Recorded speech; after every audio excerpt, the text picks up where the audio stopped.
Moi. Mä taisi olla just mun elämän oudoimpat 24 tuntia noin. Noin 24 tuntia. Oikein tarkkaan osaa sanoa, mutta tämän 24 tunnin aikana mä oon ollut Turussa. Asun tällä hetkellä siis Tampereella. Oon käynyt Turussa. Mä oon ollut siellä Turussa varmaan 2,5 promillen humalassa. Ensimmäistä kertaa ikinä mun elämässä joku vastakkainen sukupuoli on lähestynyt minua sillain niin kuin, että hänellä on ollut kiinnostus minua kohtaan ja hän on lähestynyt. Kukaan ei ole koskaan aikaisemmin tehnyt sitä. Ja mä oon saanut 2 pakit ja mä oon herännyt tuntemattoman naisen vierestä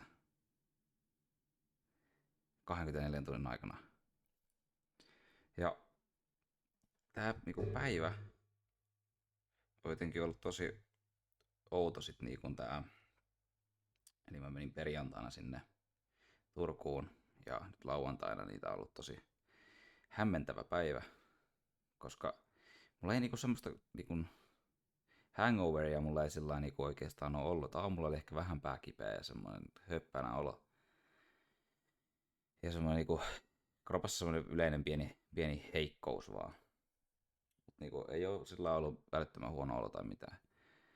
Mutta siis mä huomasin tänään tämmöisessä niinku, kun on ollut humalassa edellisenä päivänä ja se seuraava päivä siitä, niin on mulla tosi semmoinen niinku tunneherkkä päivä. Että niinku kaikki ajatukset, niinku, saattaa tulla ihan yhtäkkiä joku tosi tunne vaan jostain, joka saattaa rupea ahdistaa. Ja semmoinen ajatus vaan jostain. Esimerkiksi tänään mä istuin tuossa sohvalla, pääsin kotiin sieltä Turusta, mä heti kaveri himaan ja kävin suihkussa ja menin tuohon sohvalle ja sitten mulla oli tosi semmoinen rauhallinen ja semmoinen niinku rentoutunut olo. Se kesti ehkä joku vartin. Ja sitten rupesi tulla semmoinen hiipivä pieni ahdistus koko ajan. Se niinku, jotenkin siis mä niinku olin kännykällä ja sitten mä laitoinkin jollekin snapin, että onpa jotenkin rentoutunut olo. Sitten niinku, sit vaan niinku jostain sitä tuli semmoinen tunne, että kohta tapahtuu jotain niinku perseestä. Että nyt mulla ei niinku oo kaikki hyvin jotenkin. Tämmönen joku, tuli semmoinen ahdistus, että niinku vähän semmoinen pelko, että tapahtuu jotain. Mutta vois lähteä nyt kertoa tämän koko 24 tuntisen niinku ihan alusta asti. Tosiaan mentiin eilen perjantaina kaverin kanssa Turkuun. Tarkoituksena oli mennä näkemään siis kaveria, joka opiskelee siellä ja hänen 2 kaveriansa. Ja näin tehtiin. Mentiin sinne. Tarkoituksena oli itsellä vähän niin kuin ottaa aika hallitusti sitä juotavaa, koska mulla piti olla tänään treffit. Ja ne peruuntui sitten siellä Turussa silloin iltana, joten sitten mulla ei ole enää oikeastaan hirveästi väliä, kuinka paljon mä nyt juon. Ja juotiin siinä kaverin kanssa, tuli hyvin klikkaus näiden mun kavereiden kanssa ja lähdettiin siitä sitten eka pelaa biljardia. Oli ihan sillä niinku, oli ihan hauskaa, pelattiin pari erää, siellä oli aika kova jono niihin biljardeihin, niin me saatiin ottaa tosi kauan ja sitten me haluttiinkin lähteä jo johonkin menevämpään mestaa. Niinku siitä sitten.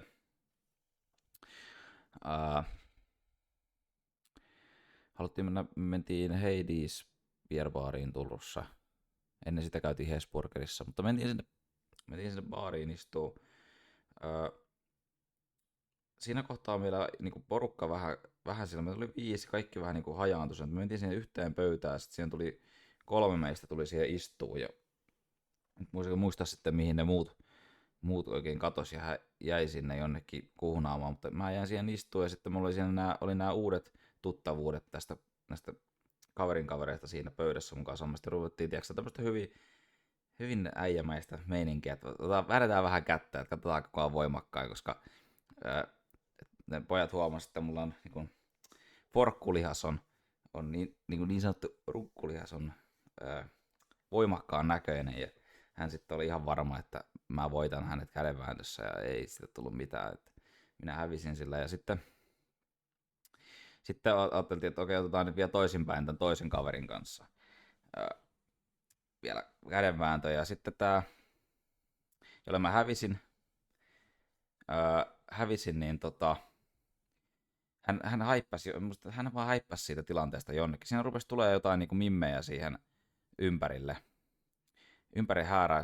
Joku tuli kysyä jotain, että missä joku ihminen on ja niin kuin mistä me voidaan tietää, missä sun kaveri on tuntematon ihminen. Ja sitten jotain sählästä siihen tuli, niin tää, kelle mä hävisin, niin haippasi siitä. Ja sitten me oltiin silleen, että no vedetään nyt sitten me kaksin siinä tämän toisen äijän kanssa. Ja oltiin just pääsemässä vääntää sitä kättä, niin sitten siihen puluppaa niinku kauhea lauma. Varmaan joku 10 mimmiä sillä niinku pyörii siihen meidän pöydän ympärille. Ja oli tosi hämmentävä tilanne. Siihen niinku kaksi tyyppiä rupesi juttelemaan sille, tälle, kenen kanssa mä olin vääntämästä kättä. Ja sitten joku tuli siihen mun viereen kanssa istua. Se oli semmoinen 4 istuttava pöytä. Ja sitten meillä jäi kädenväännöt siihen kesken. Ja sitten se mun vieressä oleva tyttö rupesi niinku mulle juttelee ja sitten joo, sori, tuli pieni katkos.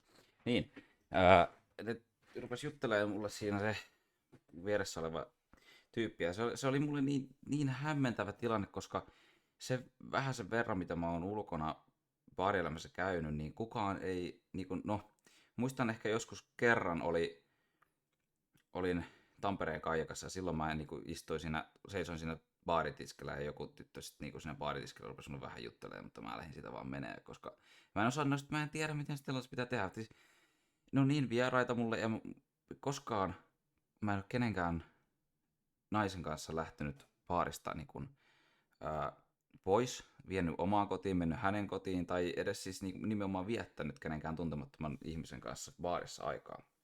Ja silloin sen takia se koko tilanne siinä nyt tässä eilen oli niin hämmentävä, koska siinä oli tosi monta niin kuin mimmiä, että niillä oli synttärit, se rupesi selittää siitä, että heillä on nyt jotkut synttärit ja hän tuntee vain yhden tästä koko porukasta, sen synttärisankarin. Ja siinä me sitten juteltiin perusjuttuja ja sitten haettiin juotavaa lisää ja mentiin jonnekin vähän muualle juttelemaan siinä. Siis se niin lähti jotenkin luistaa se juttelu siinä ihan kivasti hyvässä humalassa ja sillä lailla. Ja sitten he jossain kohtaa halusivat lähteä sillä porukallansa pois sieltä ja sitten mä niinku, että ne vaihtaa niinku baaria ja sitten mä ajattelin sillä, että nyt niinku, että mä oon niinku koko elämäni miettinyt, että tämmöistä tilannetta ei koskaan mulle tullut ja mä oon jotenkin niinku salaa haaveillut siitä, että joskus joku muu niinku nainen tulisi, kun olen hetero, niin nainen tulisi minun luokse puhumaan ja osoittaisi tuommoista jonkinlaista kiinnostusta. Ja nimenomaan mä oon miettinyt, että miten tämmöiset yhden illan jutut tapahtuu ikinään, koska ei ole semmoista kokemusta, eikä mulla ole, niinku, eikä mä itse ole ollut semmoinen ihminen, että mä hakisin baarista ketään seuraa. Ja nyt tää tilanne tuli niinku suoraan lapaan, syöttölapaan, ja sitten mä olin se, että okei, fuck it, että niinku, jos toi tyttö niinku haluaa, että mä tuun sen mukaan sen seuraavan baarin, niin mä meen. Että et fuck my kaveris, nyt ihan sama, ne saa jäädä tänne näin keskenänsä. Ja mä vaan ilmoitin sille yhdelle uudelle tutulle siinä, kenen kanssa meillä jää kädenväännöt kesken, että joo, että moro, meissä menee nyt tonne, minne noin menee. Sitten mä menin sinne. Minnehän se oli, kun me mentiin joku Forten, en mä muista, joku outo baari siellä Turussa ja ei päästy sen sisään, kun joku oli 19 ja se oli 20 sisäänpääsy. Ja sitten mentiin Marolin nimiseen yökerhoon, jossa oli kyllä paljon parempi meininki kuin siellä Hadesissä. Ja sitten vietettiin siellä aikaa, juotiin aika sellainen hyvä määrä ja juteltiin paljon. Ja sitten tuli se ongelma siinä kohtaa, kun mä olin tosiaan tällä mun kaverilla Turussa, tietysti piti mennä sinne nukkumaan, mutta tää kaveri, joka tuli Tampereelta, ja se ö, kaveri, joka asuu Turussa, on lähtivät pois jo nukkumaan sinne kämpään. Ja sieltä oli sieltä keskustasta ainakin joku 3 kilsaa kävelyä sinne kämpälle. Ei nyt niinku mahdoton matka, mutta sillä niinku, että mä oon niinku ekaa kertaa elämässäni Turussa sillä niinku keskustassa, ja lähdepä tästä nyt sitten kävelee tonne ja et edes tiedä vielä, niinku, että pääseekö sinne sisälle, että herääkö pojat mihinkään puheluihin ja ovisummereihin ja näin. Niin mun ajatus oli, tai niinku, tää Mimmikään ei sitten niinku halunnut, että mä lähden kävelemään sinne, että hän halusi nyt järjestää, että me päästään samaan paikkaan nukkumaan. Ja hän asui vielä vanhemmilla, niin sinne ei voinut mennä. Ja me päädyttiin sitten siis tämän tytön se synttärisankari, eli tämä tyttö, kenen kanssa mä olin, niin hänen kaverinsa siitä tyttöporukasta, niin hänen siskon luokse yöksi sohvalle. Ja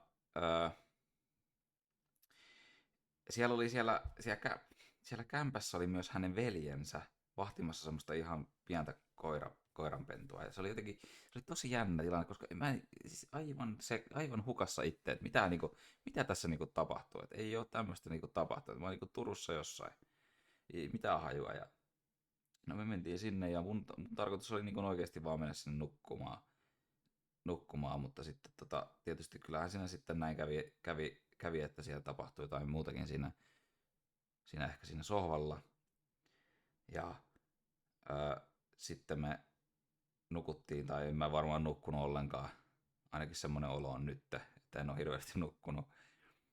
Joskus kello 8 aamulla sitten mä lähdin, me oltiin siinä molemmat hereillä ja sitten mä ehdotin, että pitäisikö me nyt vaan lähteä niin meneen täältä kämpästä ja etsii mun auto, että mä vien sen kotiin. Ja sitten mä menen sinne mun kaverin luokse pimpottelee sitä ovikelloa, että mä pääsisin sinne lepäämään ja pesee hampaat ja sun muuta. Pääsee lähteä Tampereelle takaisin. No, näin me tehtiin ja hän jäi sinne, hänellä oli vielä työpäivä siinä sitten tulossa ja sitten mä siinä nukuin jonkun aikaa siellä mun kaverin luona, lähdettiin sitten Tampereelle ja sitten kun mä tosiaan pääsin tänne takas kotiin, niin tuli se rauhallinen olo siinä suihkun jälkeen, jonka jälkeen se muuttui ahdistukseksi tosi nopeasti. Ja se niinku kehittyi sillain suhkot nopeasti se ahdistus jotenkin. Sitten mä kokkasin ruokaa, siitä tuli vielä ihan rento olo. Mä en pystynyt tehdä mun kännykällä oikein mitään, vaikka halus katsoa sarjaa tai jotain, niin siitä ei tullut yhtään mitään. Mä en pystynyt keskittyä ollenkaan siihen. Ja sitten mä rupesin pelaamaan koneella ja sitten mä sain semmoiselta Mimmiltä viestin, jonka kanssa mä olin jutellut jo jonkin aikaa. Saanut Tinderistä semmoinen nainen ja hän sitten ilmoittaa, että hän ei pystynyt tähän meidän väliseen juttuun. Että hänellä on nyt omia pähkäiltävää. Ja se oli ihan nyt semmoinen, niin kuin mä ymmärrän sen tilanteen, me juteltiin sitä paljon ja näin. Mutta mä sain siitä pakit. Ja mä olin siitä tyypistä aika sellainen semi-innoissaan, koska se oli silloin siinä oli paljon niitä semmoisia ovia preferenssejä, mitä löytyi siitä ihmisestä, niin sehän meni siinä, tää tuli tässä ilmi samalla kun mä pelasin ja se pelaamista ei tullut yhtään mitään, siis siinä kohtaa rupesi kasvaa ahdistus ihan älyttömästi. Ja sitten me oltiin siis sovittu tämän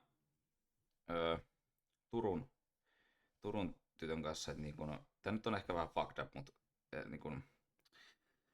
oltiin sovittu hänen kanssa, että me tavattaisiin vielä kuitenkin ja juteltaisiin sitten vielä lisää, että tämä ei jäisi tähän näin, että koska en mäkään tykännyt välttämättä sitä ajatuksesta, että olisi yhden illan juttuja.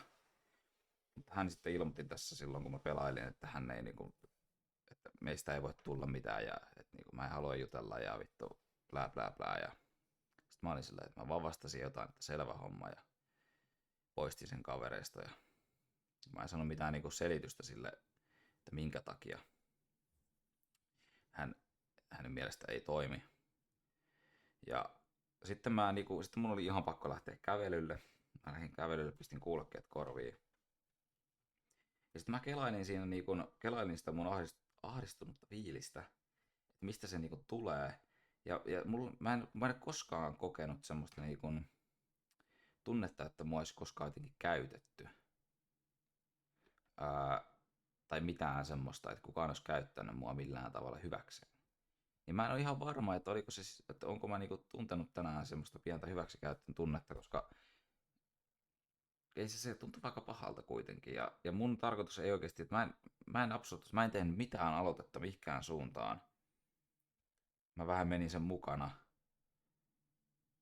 Ja sitten mulla oli vaan semmoinen olo, että tää nyt on vähän fucked up juttu, että mä en ymmärrä, ää, mitä ihmiset saa tosta yhden jutusta. Miksi ihmiset menee just vaikka baareihin hakemaan tommosta seuraa, koska se seksin harrastaminenkin siinä pienessä kännissä, niin ei siinä ole mitään. Mulla oli, siis hänen vieressä oli tosi hyvä olla. Siinä oli siinä no ainakin yrittäen nukkuessa, niin siinä oli tosi mukava olla siinä vieressä.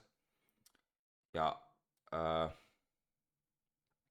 ja näin, mutta sitten se itse akti, niin kyllä mä toimintakuntoon sain itteni ja ihan ongelmitta ja tälleen, mutta ei tuntuu siis tiettekö, työkalu, niin se tuntuu vähän semmoista tunnottomalta. Että ei se mulla ei esimerkiksi mitään muistikuvaa, että tavallaan miltä hän on näyttänyt tavallaan. Niin, kyllä mä muistan tietysti kasvot ja näin, koska sen mä nyt näin selvinpäinkin, mutta ei mulla ole mitään muistikuvaa tavallaan oikein siitä, että miltä kaikki, miltä hänen vaikka kroppa näyttää tai mitään. Joka on tosi outo olo, fiilis siitä. Ja mä en se ei ole vaikka se ei ole tavallaan hyvää seksiä. Siinä ei siinä ole mitään pahaakaan, mutta kun siinä ei ole mitään tunnesidettä, niin se ei tunnu sama. Se ei ole hyvää silloin mun mielestä, kun se ei ole joku ihmisen kanssa, mihin sä tunnet jotain enemmän. Ja sen takia mä en hiffaa sitä, että miksi, että kai jengi sit saa semmoista hyvää tyydytystä ihan sama kuka se ihminen on. Ja mä oon vaan sillä tavalla erilainen, että mä en että mun aivoissa ja kropassa siinä aktin aikana ei tunnu niin semmoiselta maagiselta hyvältä, tai sitten se johtuu vaan kännistä, en mä tiedä. Että voi olla, että senkin takia niin tunnoton olo. Mutta varsinkin kun oli tosi kaunis ihminen ja sillä lailla, mutta mä en saa kiinni siitä ideasta, että mitä tossa nyt oikein on hienoa. Et nyt mä en enää voi sanoa, että mä en koskaan ollut yhden illan juttua, koska näin siinä nyt pääsi käymään, että se oli yhden illan juttu, vaikka mä en olisi halunnut.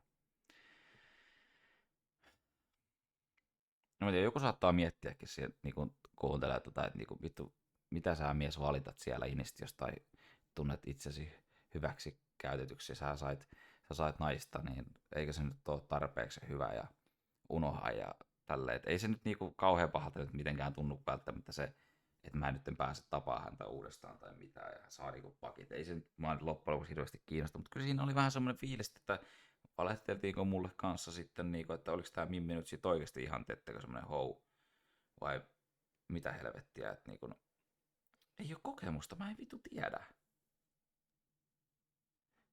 Kukaan nainen ei sillä koskaan ole tehnyt mulle jotenkin ilkeästi pahasti, eikä hänkään tavallaan tehnyt. Mä en tunne naisten semmoista kauhean pahaa puolta, taitteko? Kun jotkut sanoo, että all the girls all the same, tai jotkut räppärit vetää niitä biisejä. Niin mä en saa siitä kiinni, koska mä en ole koskaan tavannut semmoista ihmistä, mitä niissä biiseissä tarkoitetaan. Tosi outoa. Jos joku tätä kuuntelee jolla on vaikka korkea body count, nainen tai mies ihan sama, niin olisi kyllä kiva kuulla, tiettäkö, että mikä siinä on se jännä. Sitten tulee tarinoita, joo, mutta sitten kun puhutaan siitä, että elä nuoruutta, harrasta tommosia irtosuhteita, tee kaikkea, niin ei sit vaan saa semmoista, niin kuin, ei, en mä tiedä vittu. Niin, please, kertokaa mulle joku vähän. On ollut tosi outo päivä, joo. Ja nyt mä, niin kun mä siellä lenkillä kävelin, niin mä kelailin näitä asioita, sitten mä sillä että pitäisikö ehkä, nyt voisi kirjoittaa tehdä tämän podcast-jakson tästä aiheesta. Tästä vaan niin kerron tämän mun 24-tuntisia näitä ajatuksia, koska en mä tiedä, mulla ei nyt jotenkin, kukaan ei vaan ole laittanut tänään mulle hirveästi viestiä ja kauhean semmoinen yksinäinen olo. Mutta onneksi mä tiedän, että se johtuu nyt tästä niin kuin pienestä tavallaan niin kuin darrasta, ei niin kuin huonosta olosta, vaan se alkoholi vaikuttaa muuhun seuraavan päivänä selkeästi tälleen. Että niin kuin kelailee paljon herkemmin asioita ja ottaa asiat paljon helpommin jotenkin. Joo. Mutta näille niin kuin tälle Turun naiselle, niin ei siinä, ei mitään pahaa sillain sanottavaa. Hän sanoi mulle vielä silloin niin kuin tänään aamulla, että hän haluaa niin kuin tutustua paremmin, mutta sitten ilmoitti myöhemmin illalla tästä asiasta, että, että ei haluakaan niin kuin tavata. Niin se pahoitteli kyllä sitä, että hän sanoi tälleen aamulla, mutta niin kuin, sitä menee, niin kuin, kun siinä palaten vielä siihen niin kuin tilanteeseen, että ei ole koskaan sellaista kokemusta, että kukaan nainen tulisi mulle puhuu. Ja mä oon niin toivonut semmoista tilannetta paljon, että joku tekisi tälleen. Niin se tuntui tänään tosi hyvältä myös se, että joku oikeasti uskalsi tulla puhua mulle. Sitten tuli ihan helvetin itsevarma olo. Ja semmoinen niinku, okei, että niinku, et tää on niinku mahdollista, että tälleen käy niinku mullekin. Että ehkä joku oikeasti saattaisi jopa niinku tykätä musta niinku ensisilmäyksellä. Ja mutta se menetti kaiken vähän sen pohjan ja merkityksen tuolla sen jälkeen, kun se ilmoitti tämän asian tänne ja haluaa niinku jatkaa pidemmälle mitään keskusteluita. Niin se tuntui tosi, että siinä lähti vähän se pohja. Että nyt taas tavallaan ollaan vähän siinä alussa, että nyt mä haluan taas uuden kokemuksen, semmoisen, niinku, että joku tulisi mulle juttelee. Se on ollut myös mulla niinku, ylipäätään parisuhteen muodostumisessa vähän haaste, että mä oon, niinku, jos on tullut Tinderistä se ihminen, niin musta tuntuu, mun on tosi vaikea suhtautua siihen Tinderiin. Mun ei pitäisi ehkä käyttää sitä koko sovellusta sen takia just, koska mä toivoisin tämmöistä niinku vähän luonnollisempaa tapaamista uuteen ihmiseen. Ja se on ollut nimenomaan mun päässä se ajatus, että mulle tultaisi juttelemaan. Että mä niinku kokisin itseni vähän arvokkaammaksi, tai että osoittaisi se kiinnostus muhun suuntaan. Niin. En tiedä, varmaan tosi monella on tämmönen fiilis. Ainakin niillä, jotka ei saa semmoista huomioon välttämättä. Että niitä on paljon. Ja sitten on niitä, jotka saa huomioon siihen asti, että niinku, ei pysty händäämään edes. Sekin on jännä, että niinku, kyllä niinku, että niinku mä ajan taksia ja siellä taksiajossa niinku välillä jotkut naiset on semmosia vähän semmosia läähpuhnaisia ja ne niinku siinä kehuskelee ja yrittää saada sitten niinku nukkumaan sinne heidän luokseen ja kehuu ja kaikkea ja on vähän semmosia outoja. Mutta se on vähän kans semmonen asia, että niinku, se menee kyllä niinku toista korosta ulos, koska ne on aina niin kovassa jurrissa. Että et sä niinku todennäköisesti tarkoita välttämättä edes täysin niitä sanoja. Ja se muutenkin vähän jotenkin outoa menettiinkö sä ihan niinku, tai siis oikeasti, että kävi näin, että yksi naisulotettu halusi saada mut niinku hänen viereensä, että mä lopettaisin taksivuoron ja menisin sinne nukkumaan, niin voisi nyt vähän outoa, että menisin selvänä sinne nukkumaan. Ja sit se on ihan itse jurissa. En tiedä. Huomioon olisi kyllä kiva saada, mutta sitten taas niinku just, nyt mä niinku huomasin tämän realiteetin, että ei se nyt olekaan välttämättä niin tärkeä asia. Mä vaan niinku jappaan tässä ihan vaan, mitä se tulee. Siis olisi niin mahtavaa, että niinku mä pystyisin tehdä podcast-jakson sillä hetkellä, kun mun mieli alkaa niinku raksuttaa ja tuottaa tämmöistä tekstiä. Että mun mielessä tavallaan se äänitys nauhalle, se mun ajattelu. Koska silloin tulee hemmetin luovaa tekstiä mulla päässä. Mä olin jossain puolivälissä sitä kävelylenkkiä. niin tähän mikrofoniin ei enää irtoa niin paljon sitä ajattelua, mitä mä ajattelin. Se on jännä.